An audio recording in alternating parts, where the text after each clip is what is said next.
Este é o programa Claramente que a TV Novo Tempo oferece a você semanalmente, com o desejo de lhe proporcionar informações sobre educação em saúde mental. Você pode assistir esses e outros programas Claramente em nossos canais. Se inscreva e nos acompanhe. novotempo.com/claramente.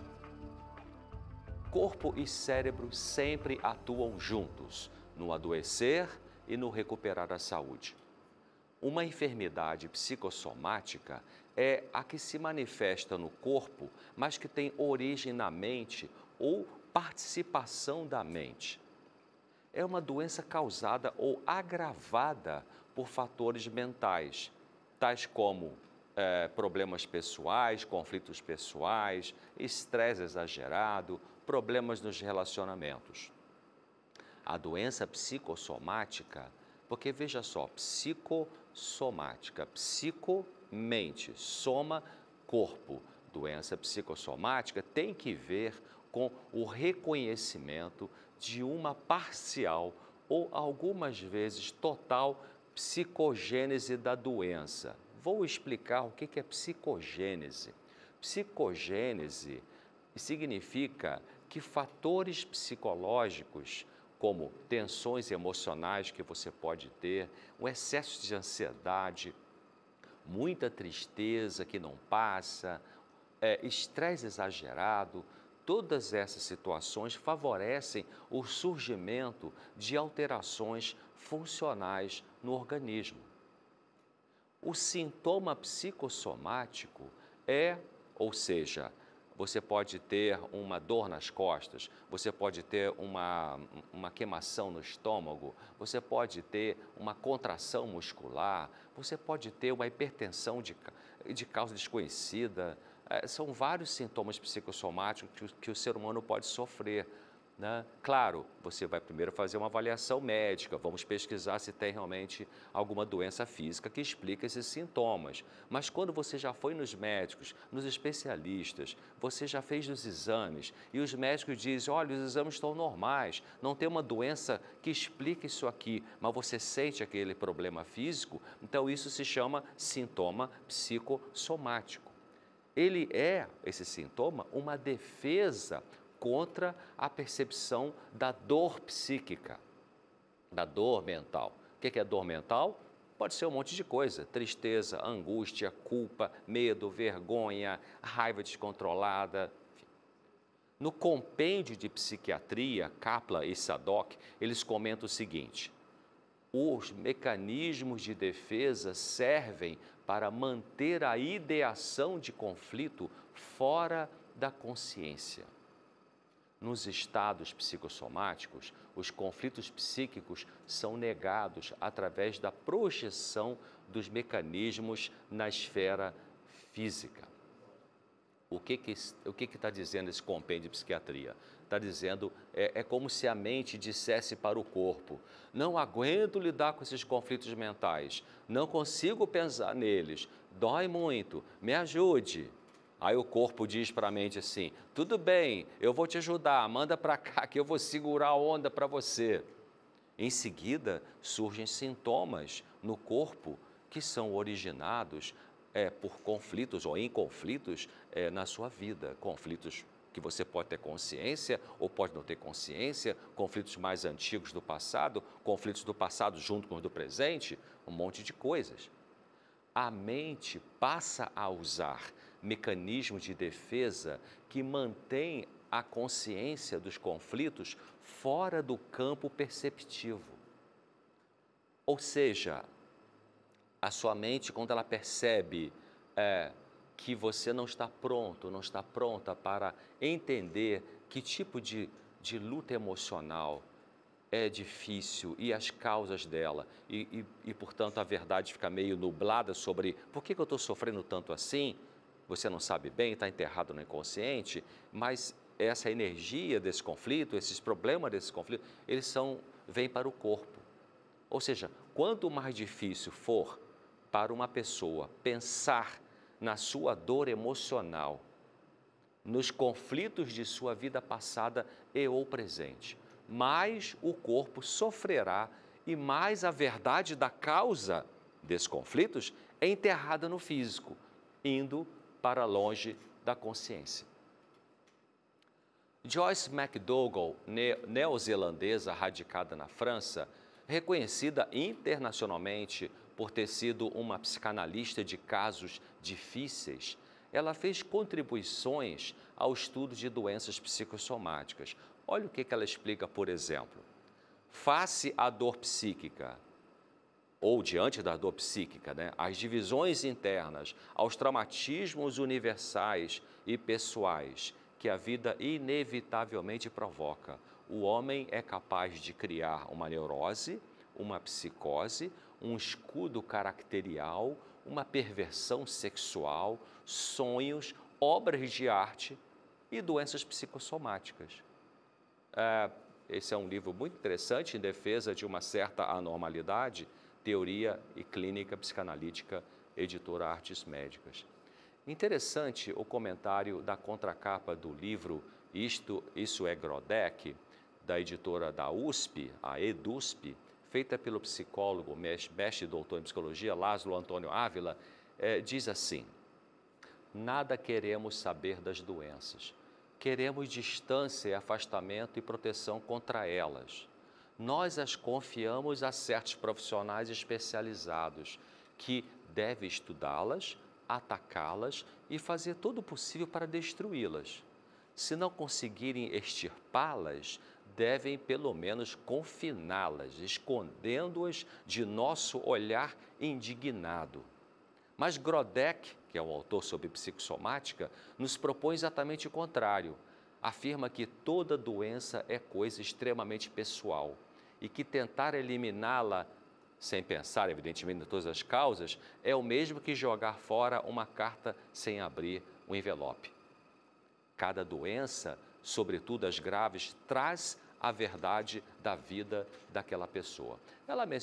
O Ávila menciona George Grodeck, que é um médico e psicanalista que desenvolveu a visão de que todas as doenças não são só físicas ou só mentais, mas um fenômeno, as doenças são um fenômeno do indivíduo como um todo. E Ávila também comenta o seguinte: o sintoma psicossomático pode ser visto como um processo em que uma questão subjetiva segue um caminho adverso. Ao invés de conseguir aceder à mente, ou seja, ao invés do conflito emocional chegar na tua consciência e você pensar, cara, o que eu faço com isso? Com um processo mental ou representação, essa situação se traduz corporalmente, ou seja, se apresenta como expressão do corpo. Proponho que se tome o sintoma psicossomático como um capítulo da história do sujeito que não pôde ser escrito psiquicamente e que tomou a forma de um hierógrafo inscrito no corpo. O processo somático ocupa o lugar do processo psíquico. No sintoma psicossomático, uma questão subjetiva se apresenta, ao invés de se representar. Então, ele está dizendo exatamente isso, Quando você não está pronto para lidar com o seu conflito, ou as causas, a história da dor emocional, de maneira bem consciente, bem racional, o teu corpo começa a absorver e você começa a sofrer fisicamente. Doença e saúde dependem de uma interação entre o bio, psíquico, social e o espiritual. Você pode ter um problema social complicado e isso atingir sua saúde física, com repercussões na sua vida mental e vice-versa. Você pode ter um conflito interpessoal de difícil solução ou sem solução e isso atingir também sua imunidade e suas glândulas, produzindo a doença psicossomática. Na verdade, todas as doenças são psicossomáticas. Doutora Vera Legruber, médica psiquiatra e psicóloga, foi presidente da APERJ, Associação Psiquiátrica do Estado do Rio de Janeiro. Foi professora do Departamento de Psicologia da PUC do Rio de Janeiro e foi coordenadora do curso de pós-graduação em psicoterapia breve do Departamento de Psiquiatria da Santa Casa do Rio de Janeiro. Autora de vários livros. Veja o depoimento dela, feito especialmente para esse programa de hoje, claramente, sobre essa unidade corpo e cérebro. A relação cérebro e mente vem sendo discutida desde a antiguidade. os filósofos Aristóteles e Platão separavam duas entidades, psique, mente, órgão, corpo. Essa visão dualista preponderou na cultura ocidental, inclusive até hoje, sendo reforçada no século XVII pela posição de Descartes, que considerava o corpo como sendo a morada da alma. No século XX é que a ciência começou a se interessar por esse debate e as pesquisas atuais neurocientíficas comprovam que Spinoza, no século XVII, é que tinha a razão. Ele chegou a ser excomungado por apresentar uma visão monista de corpo e mente como uma única substância, ora com apresentação espiritual, ora com apresentação material. Uma pesquisa atual, feita inclusive por um neurocientista brasileiro, Jorge Mal Filho, que liderou uma pesquisa feita pelo Instituto de Saúde dos Estados Unidos, mostrou que a boa ação, uma atitude de bondade, provoca no indivíduo que a fez uma reação química de liberação de doses bem altas de dopamina, que é uma substância que provoca bem-estar e prazer no organismo do indivíduo, através de ativação de uma área chamada área mesolímbica do cérebro, ou também conhecida como um sistema de recompensa.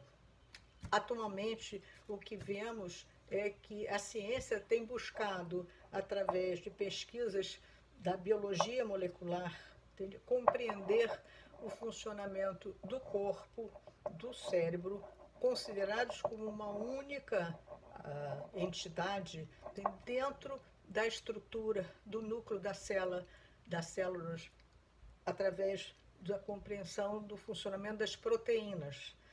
Acredito que vamos ter brevemente, daqui a alguns anos, uma resposta de entender melhor realmente essa relação, da mesma forma que conseguimos com a época do final do século XX para o início do século XXI, com o projeto Genoma. Esse será o grande futuro dessa área. Mas você pode questionar, e as doenças infecciosas? Não são micro-organismos, né, vírus e bactérias, que causam a doença infecciosa? O que tem a ver isso com psicossomática? O que tem a ver uma doença infecciosa com a mente humana? Estudos de epidemiologia mostram que existe apenas uma associação entre a presença de um vírus ou bactéria no corpo do doente e a presença de uma determinada enfermidade.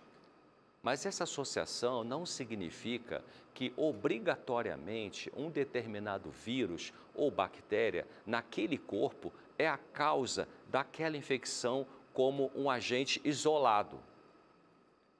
Vamos pensar nos casos em que a presença do chamado agente infeccioso não produz a doença. Exemplo, nem todas as pessoas que têm a bactéria H. pylori desenvolvem úlcera do estômago. A bactéria está ali, mas não aparece a úlcera. Por quê? Nem todos os portadores do bacilo de Koch vai desenvolver a tuberculose. O bacilo está ali, mas a tuberculose não aparece nessa pessoa. Lucas Napoli, psicólogo, psicanalista e professor, doutor em psicologia clínica pela PUC do Rio e mestre em saúde coletiva pela UFRJ, ele explica o seguinte: a medicina científica tradicional irá buscar outros fatores que seriam responsáveis por essa diferença em todos os lugares possíveis, menos na subjetividade. Grodek, esse autor sobre psicossomática, por seu turno, não vai ter medo em dizer: na verdade, isso, a substância única e individual, só permite a eclosão da doença quando o ficar doente lhe é útil.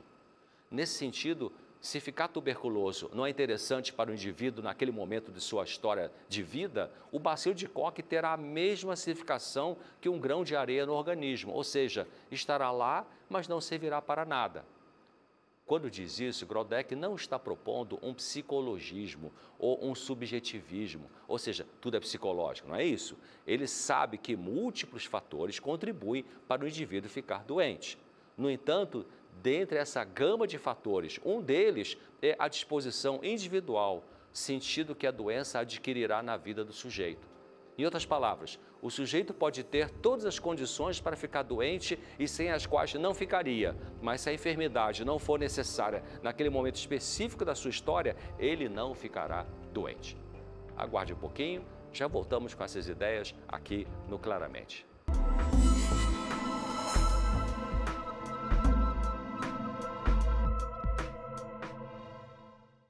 Estamos de volta com o programa Claramente.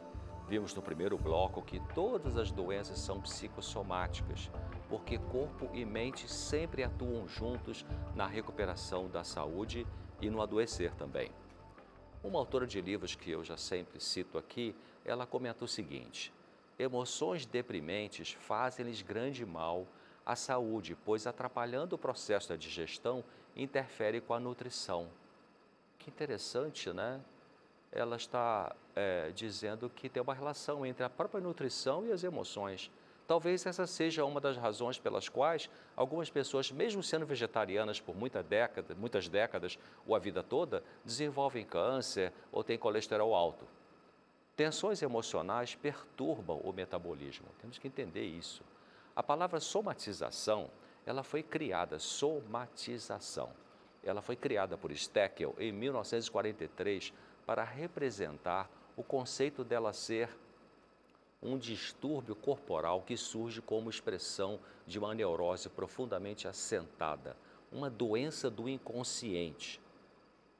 Já as doenças que são chamadas de psicossomáticas, elas seriam diferentes das somatizações, porque podemos descrever mecanismos alterados na fisiologia daquele indivíduo que explicam a doença psicossomática que ele apresenta. Algumas das doenças psicossomáticas mais conhecidas são a retocolite ulcerativa, a asma, úlcera do estômago, psoríase, artrite reumatoide, hipertensão arterial, lúpus eritematoso sistêmico, entre outras.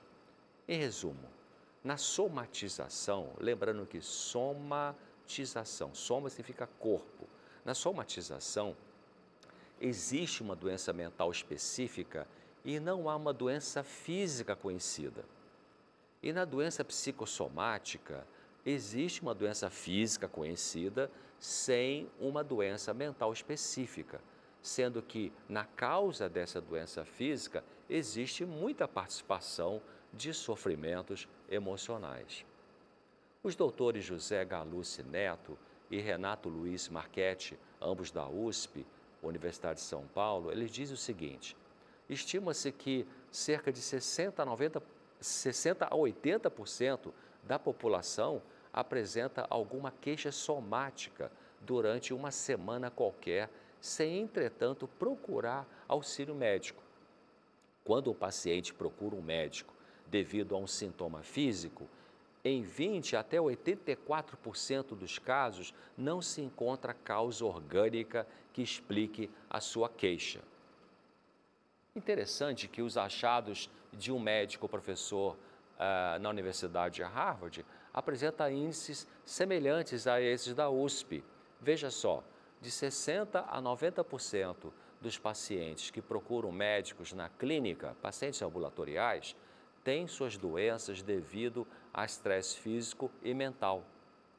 Elas são pessoas que têm sintomas físicos como resultado de problemas emocionais e sociais. A média poderia ser 75%.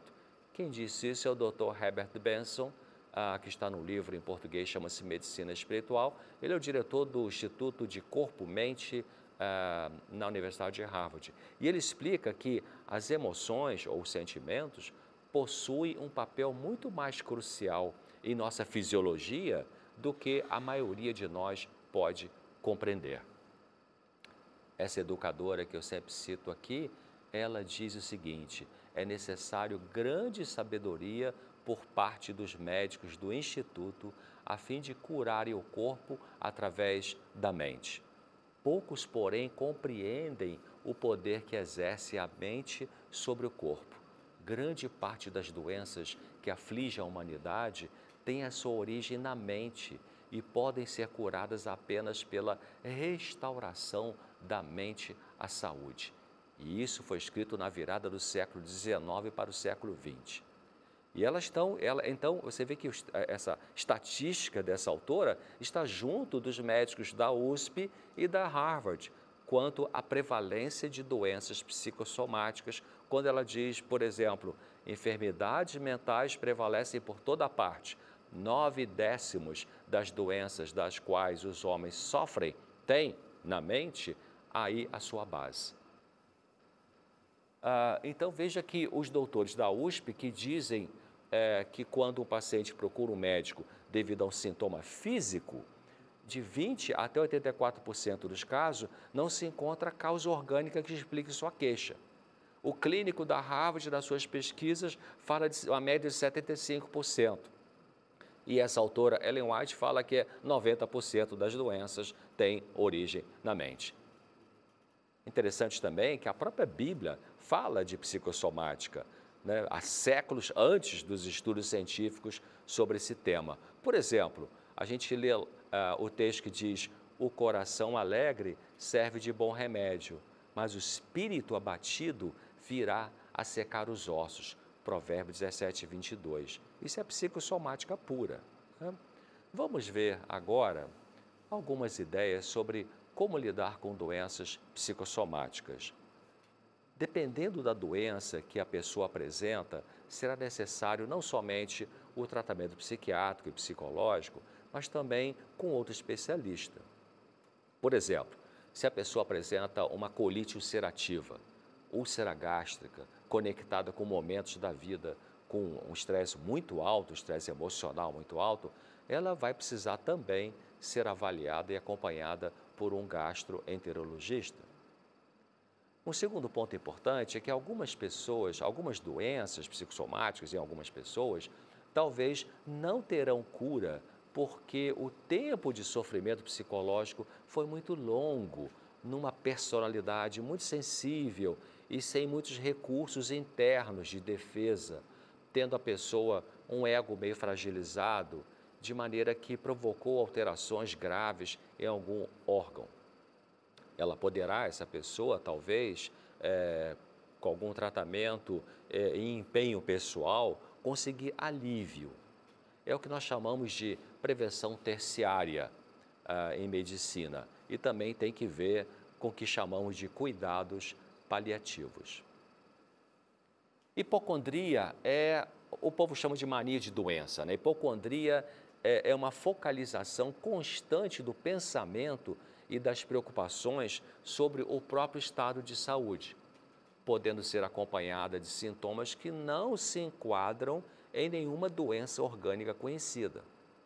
Os portadores de hipocondria apresentam uma sensibilidade corporal exagerada, tanto que cerca de 15% das pessoas hipocondríacas apresentam também crise de pânico, por serem muito ansiosas, com muita dificuldade de manter relacionamentos nos quais não tenham controle da situação.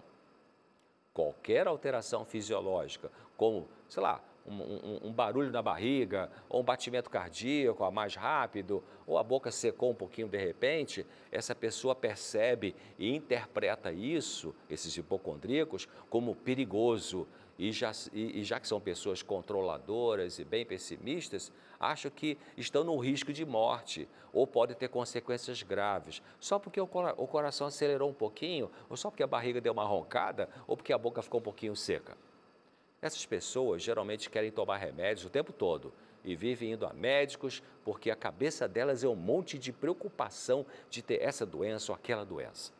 Os hipocondríacos não possuem geralmente uma doença psicossomática, mas interpretações trágicas de sinais ou sintomas normais no seu corpo. Claro, tanto deixar que as preocupações ocupem a mente, pode acabar desenvolvendo um transtorno psicossomático. O caminho é reduzir a ansiedade, olhar com firmeza para a verdade de que sua mente talvez tenha a tendência de supervalorizar pequenos sinais ou sintomas no seu corpo e lutar para evitar que os pensamentos trágicos continuem perturbando. A psicoterapia psicodinâmica está indicada para as pessoas hipocondríacas, para as que sofrem de doenças psicossomáticas e somatizações, para que possam conseguir perceber seus pensamentos distorcidos, os sentimentos conflituados e escolhas ruins no lidar com a dor. Muitas pessoas que não se sentem amadas podem adoecer com frequência para tentar atrair a atenção de um familiar. Pense nisso. Claramente, fica por aqui hoje. Espero você semana que vem com um assunto novo e a sua audiência, a sua permanência aqui com a gente é muito importante. Até lá!